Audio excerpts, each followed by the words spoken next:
jamaah. Alhamdulillah. Alhamdulillahirrabbilalamin. Kita masih di Islam itu indah jamaah. Dan tema kita pagi hari ini meresahkan banget deh. Ada singkatannya loh, meresahkan itu. Masih berstatus, sudah pisah kehidupan. Langsung aja nih jamaah, aku punya tayangan lagi nih. Ini dilarang keluar istri, suami mancing di dapur. Wah, kita lihat tayangannya jamaah, silakan.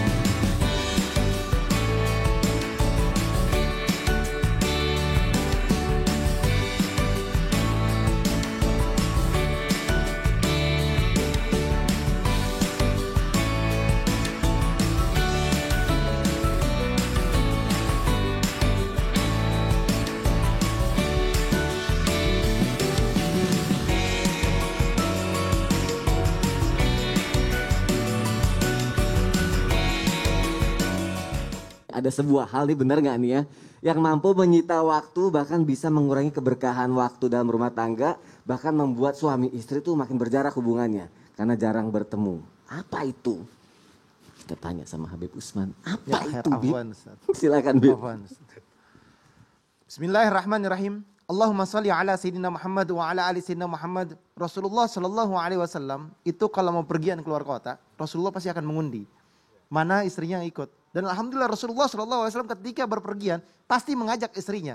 Sehingga ada di dalamnya keberkahan. An-nikahu barakah wa isarahu ma'na. Yang dimana keberkahan itu didapatkan oleh pasangan, yakni ketika adanya saling kejujuran dan keterbukaan. Nikah keberkahan yang luar biasa. Nikah adalah sebuah mahligai rumah tangga yang dimana berharap akan keridhaannya Allah Subhanahu wa ta'ala. Nikah itu keberkahan ketika bersama-sama dengan istrinya. Akan mendatangkan sebuah kenyamanan dan ketenangan. Apabila dia berjauhan, takutnya syaitan menggodanya. Akhirnya apa? Timbullah sebuah perzinahan. Atau sehingga timbullah bisikan syaitan. Sehingga apa? Membuat segala sesuatunya menjadi tidak baik. Innahu lakum aduwwum mubin. Syaitan musuh yang nyata. Sering mengganggu, sering menggoda. Mumpung lagi sendirian, mumpung lagi di luar. Ayo begini. Akhirnya dampaknya buruk. Dampaknya fatal. Karena nggak ada istrinya, dia godain orang lain. Summa na'udzubillah min zalik. Apalagi suami dan istri itu mempunyai hobi. Misalkan suami punya hobinya atau istri mempunyai hobinya yang membuat jauh-jauhan sehingga mempunyai dampak yang besar. Satu hobinya jalan-jalan nongkrong sama teman-temannya di mall. Satu suaminya hobinya tadi mancing. Akhirnya jauh-jauhan. Timbul apa syaitan bisikan. Terpedaya oleh syaitan sehingga menimbulkan kemaksiatan atau perbuatan dosa. Jadikan hobinya untuk selalu bersama dan ciptakan kebersamaan. Ajak pasangannya untuk menyukai hobinya atau menemani hobinya. Sehingga apa? Sehingga ada terjalin sebuah kebersamaan. Misalkan suaminya hobinya jalan ke majelis taklim, rajin. Wah, istrinya juga nemenin. Tungguin di luar, tungguin di mobil sambil mendengarkan. Atau suaminya hobinya mancing misalkan. Temenin, siapin umpannya, siapin empanannya. Atau jangan deh teman-teman banyak temennya nih malu diikutin mulu ya kan. Gak apa-apa, atau tunggu di luar, atau tunggu di mobil, di mana. Sehingga apa? Terjadi sebuah kebersamaan. Terus istrinya hobinya misalnya jalan-jalan. Jalan-jalan ke mall, akhirnya lihat-lihat barang-barang diambil. Ya kan dia beli. Tapi kalau suami punya duit ya bismillah, kalau gak punya duit jangan. Makanya aku kalau ke mall istri aku gandeng terus, Bib. Takut nak, takut apa nih? Belanja. Takut belanja. Nah, Bib, tapi kalau misalnya si istri posesif banget gimana, Bib? Sampai nggak boleh ngakuin hobi kayak tadi tuh kan, nggak boleh ngakuin hobi, akhirnya dia mancing di rumah, dia bikin pancingan, akhirnya baru dibolehin. Dalih si istri, Bib, katanya biar nggak terpengaruh dunia luar. Itu termasuk zolim apa enggak? Zolim, ingat. Zolim seorang suami harus mempunyai hobi. Biarkanlah dengan hobinya, tapi ingat sesuai dengan syariat agama. Tetapi janganlah menjadi seorang istri yang mengekang suaminya. Semakin dikekang suaminya nanti berontak. Timbulnya akan fatal. Oh. Kasih kebebasan, tapi kebebasan yang baik yang di dalamnya. Kalau hobi nggak jadi masalah, tapi diikutin, disertakan, diajak, Jangan malah ditemanin. dikekang ya, benar. Tuh nggak boleh terlalu zolim ya, karena kan semua butuh hobinya, butuh refreshingnya. Yang penting tetap saling percaya lah, saling menjaga amanahnya juga jamaah yang ada di rumah. Lanjut ya jamaah ya, ada pertanyaan yang bagus banget nih. Bener nggak nih, hal selanjutnya nih, yang membuat laki-laki dan wanita tuh masih berstatus sebagai suami istri, tapi seolah-olah terpisah tuh dikarenakan ada hitung-hitungan, serta pemberian yang kurang adil. Kita tanya sama Bunda Tuti. Benar enggak tuh Bunda Tuti? Iya, gimana Silakan Pak Sami? Bunda. Masya Tuh, Allah. hitung-hitungan Bunda, Iya, baik. kurang adil katanya. Masya Allah. Mohon izin Habib Kasyam. Bismillahirrahmanirrahim. Mengenai rumah tangga, jikalau suami ini hitung-hitungan dengan istrinya, pastilah seorang istri itu akan merasa tersiksa. Kenapa? Bukankah kita ketika berkeluarga itu rezeki suami, rezeki istri. Rezeki istri biasanya Rezeki istri. iya. Nah jadi ketika suaminya itu suka hitung-hitungan, pengeluaran dihitung, apa-apa dihitung, itu sebetulnya bukan hal yang baik sekali. Karena apa? Yang tahu kebutuhan dalam rumah tangga itu istri. Namun suami itu berkewajiban memberikan, ya seperti yang tadi Habib katakan, penuhilah semua kebutuhan istri, keluarga. Karena memang tanggung jawab suami mencari nafkah, memberikan nafkah lahir dan batin kepada istri. Namun ketika faktor ekonomi menjadi masalah, maka salah satunya adalah harus saling membantu. Kenapa harus saling membantu? Karena berumah tangga itu adalah merupakan satu tim. Berkewajiban antara suami dan istri melengkapi kekurangan. Kalau kita tidak saling bantu, apalagi di masa seperti ini, siapa yang dominan, yang memiliki skill atau memiliki ilmu untuk mendapatkan rezeki dan untuk menghidupi keluarga, maka insya Allah itu kerjasama yang baik. Dan kembali kepada pertanyaan Kak Soni tadi, gimana kalau suami itu hitung-hitungan? Kalau hitung-hitungannya agar di dalam pengeluaran rumah tangga itu termanage dengan baik, boleh. Tetapi dalam batas-batas yang wajar. Jangan apapun, sedetail apapun, semua harus dilaporkan, semua harus dicatat. Aduh, pusing. Walaupun memang tugas istri itu sebagai sekretaris pribadi suami, sebagai finance atau kemudian sebagai bendahara suami. Tetapi kalau terlalu seperti itu ya tidak enak juga. Karena kan kita sebagai istri itu kalau yang tidak bekerja hanya mengharapkan pemberian daripada suami itu akan menjadi terhalang. Jadi ragu-ragu, kalau mau beli ini nanti ditanya, dihitung. Maka seperti inilah kewajiban sebagai suami itu kalau bisa bijaksana, bijaksini. Dan sebagai istri barangkali kalau suami tidak mencatat, bisa jadi kita sebagai istri introspeksi saja. Barangkali kita boros atau kita terlalu membeli yang tidak penting ya. Maka kita sebagai istri kalau mau jadi istri yang solehah, jadilah istri yang qanaah. Yaitu istri yang menerima pemberian suami. Kemudian menjadi istri yang bersyukur. Inginkan kita menjadi istri yang solehah jamaah di rumah semuanya. Ya Allah, kita kalau menjadi istri yang solehah itu ridho dari Allah, ridho dari suami, insya Allah mendapatkannya. Amin. Iya, Tapi Kak Bun, Soni. aku mau nanya Bun. Iya. Buat sebagian orang ada yang udah ikhtiar nih Bun, suaminya Bun. Iya. Ya. Udah kerja keras lah ikhtiar, tapi ternyata masih belum bisa menafkahi banget tuh, harus gimana ya Bun ya? Oh baik, ketika salah satunya mendapatkan kekurangan, Ya. maka kita harus saling support. Saling support. Nah itu yang tadi Bunda katakan itu kalau bisa kita ini menjadi istri yang qanaah. Qanaah. Alangkah cantiknya dunia ini bila wanita tunduk mengabdi. Wanita yang soleh taat berbakti itu sebaik-baik perhiasan, tiada lagi sebaik hiasan. Wanita yang soleh lebih dari intan.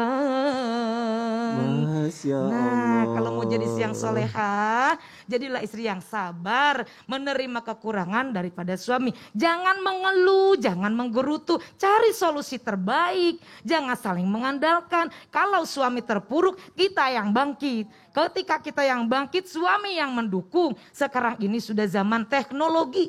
Masak saja bisa jadi uang. Bisa bikin pepes oncom aja bisa jadi uang. Jangan kitanya hanya mengandalkan suami. Jadi kita banyak bersyukur. Karena Allah akan berikan nikmat ketika kita pandai bersyukur. Jangan mengeluh. Ini kita Masya lagi Allah. saat-saat susah. Terima kasih Bunda Sama-sama. untuk penjelasannya. Amin. Baiklah jamaah. Oh, jadi nyanyi Setelah terus? ini ada tayangan mengenai video ekspresi terak tak tak tak tak tak dung dang suami ketika istri tidak mau sholat. Kita lihat tayangannya jamaah, silakan. Dung dung. Enggak, aku tadi males banget karena ngantuk. Kenapa wis kamu kenapa? Ya aku gak kenapa-napa, kenapa sih? Bisa nih gak subuhan. Ya aku tadi ngantuk banget, udah Kamu tahu sesimpel toh, itu misalnya aja.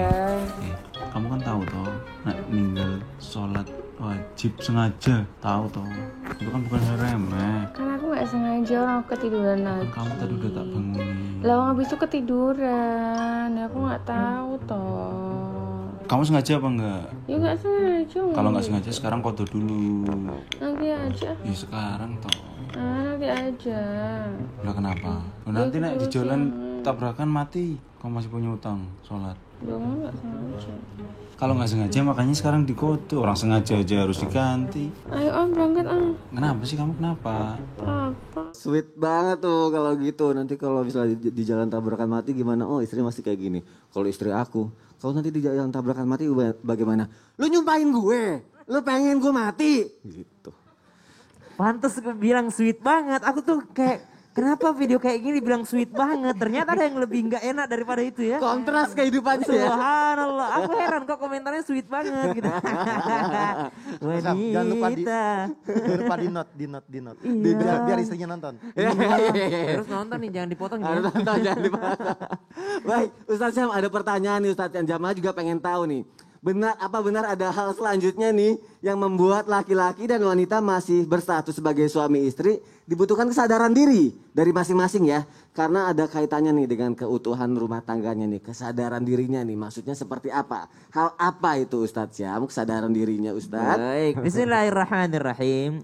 Yang dimaksud adalah sesuatu yang ketika ditinggalkan akan membuat rumah tangga atau hubungan kita sesama manusia pun akan retak ya, tanpa bermaksud menggurui ataupun mengajari. Yakni apa? Yakni seperti video tadi, yaitu sholat, malas beribadah, malas mendirikan sholat, enggak menjaga hubungan dengan Allah Subhanahu wa taala.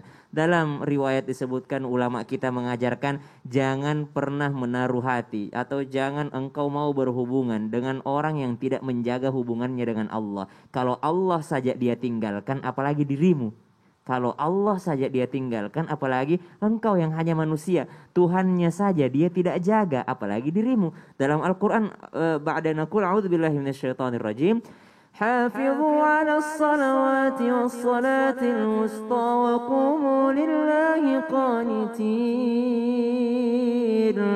Allah tuh kayak sangat-sangat menekankan kita untuk hafidhu, jagalah salatmu. Wabil khusus salat yang di dalam tafsir disebutkan shalal bardain, salat dua di waktu istirahat, salat subuh, salat isya, atau salat subuh, salat asar gitu ya, yang sangat sulit untuk dijalankan oleh seorang munafik. Maka ketika seorang tidak menjaga hubungannya kepada Allah, berarti dia sedang menghancurkan hubungannya kepada sesama manusia.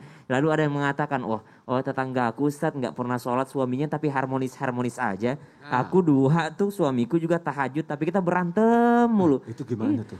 Itu berarti dia berpisahnya, boleh saja dia masih bersama di dunia tapi berpisah di akhirat. Betapa sedihnya ketika nanti kita sudah memasuki yang namanya jannahnya Allah Subhanahu wa taala, tapi ternyata orang yang kita temani sehidup semati itu tidak sesurga. Nauzubillahi min dzalik. Ada juga yang disebut dengan istidraj. Ada orang tidak pernah ibadah kepada Allah tapi Allah kasih semuanya di dunia. Kasih semuanya di dunia kenapa? Karena Allah menunda, nanti gongnya baru terakhir. Keutamaan salat tadi, hafidhu ala salat, jagalah salat tersebut karena Allah yang memintanya. Ya. Yang kedua kata Allah Subhanahu wa taala, ya ayyuhalladzina amanu ista'inu bis-sabri was-salah, innallaha ma'as sabirin. Minta tolonglah kepada Allah dengan sabar dan salat. Kalau ada pasangan tidak mau sholat, bagaimana dia mau ditolong sama Allah? Tapi kalau udah minta tolong sama Allah, udah ngelakuin berbagai cara sampai minta tolong anaknya, terus suaminya udah didiemin, pokoknya udah ngelakuin berbagai macam cara, tapi suami tetap nggak mau sholat juga, itu boleh minta cerai nggak? Kalau ya, kami tidak menyarankan kembali, Ya. kita itu nggak boleh menyarankan orang untuk berpisah, Ya. karena sebenarnya yang paling bagus adalah menyambung. Ya Allah menginginkan kita menyambung. Ya. Tapi kalau memang tidak ada lagi jalan terakhir ya, bukan dikit-dikit cerai, tidak. Jalan terakhir yang halal, tapi membuat Allah marah, ya mau gimana lagi gitu. Ya. Karena dari riwayat mengatakan bahwasanya itu orang yang tidak sholat itu 40 rumah ke depan, 40 rumah ke belakang, 40 rumah ke samping, 40 rumah ke kiri, itu semua kena imbasnya. Itu semua Saking kena imbasnya. bahayanya orang yang tidak mau mendirikan sholat. Apalagi kalau seranjang, apalagi kalau serumah, tetangganya aja itu kena imbasnya daripada orang-orang yang tidak mau beribadah kepada Allah Subhanahu wa taala. Bentuk kesombongan di hadapan Allah Subhanahu wa taala. Kalau Tuhan saja diremehkan apalagi pasangannya. Tuhan saja dia tinggalkan apalagi pasangannya. Nauzubillahi min dzalik, subhanallah. Tapi ingat ya, pahala mengingatkan sholat itu luar biasa. Jadi nggak apa-apa dipaksain ya Ustaz Iya ya. dong. Baik, walaupun kadang pasangan jadi agak ngegerutu tapi nggak apa-apa, tetap kita paksain. Itu pahalanya, waduh, Masya subhanallah. Allah. Terima kasih Ustaz Syam Siap. untuk penjelasannya. Yuk kita paksakan yang baik-baik buat pasangan kita, nggak apa-apa. Insya Allah pahalanya berlimpah dan kehidupan kita jadi berubah nantinya, jadi lebih baik jamaah yang ada di rumah. Kita lanjutin lagi yuk nih. Pasti jamaah penasaran nih hal selanjutnya nih yang membuat laki-laki dan wanita masih berstatus sebagai suami istri tapi seolah-olah terpisah nih katanya ya. Hal ini tidak kelihatan atau kasat mata nih.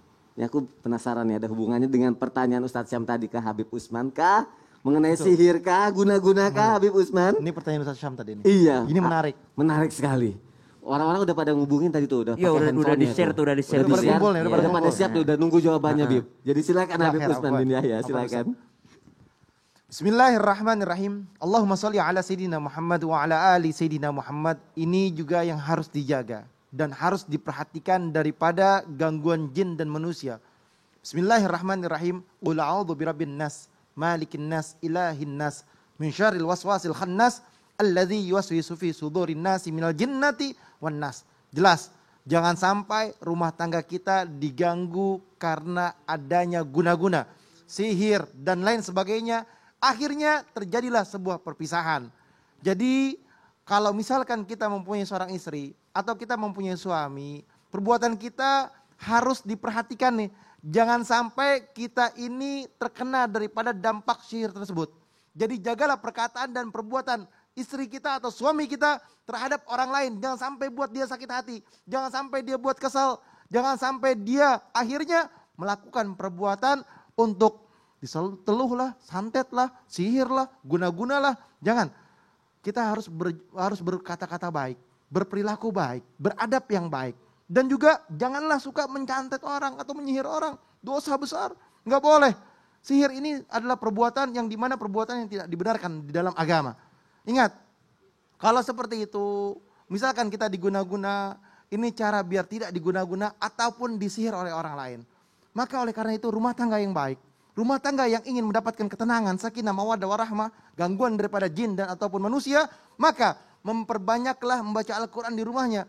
Jadikan rumah itu bukan kuburan, tapi tempat igra'ul Quran. Baca Quran, ajarkan anak kita Al-Quran, ajarkan suami kita Al-Quran, ajarkan semuanya untuk membaca Al-Quran istrinya. Sehingga apa? Sehingga rumahnya setiap habis sholatnya atau sholat maghrib, sholat isanya, ketika suami ada di rumah, dia baca Al-Quran bersama.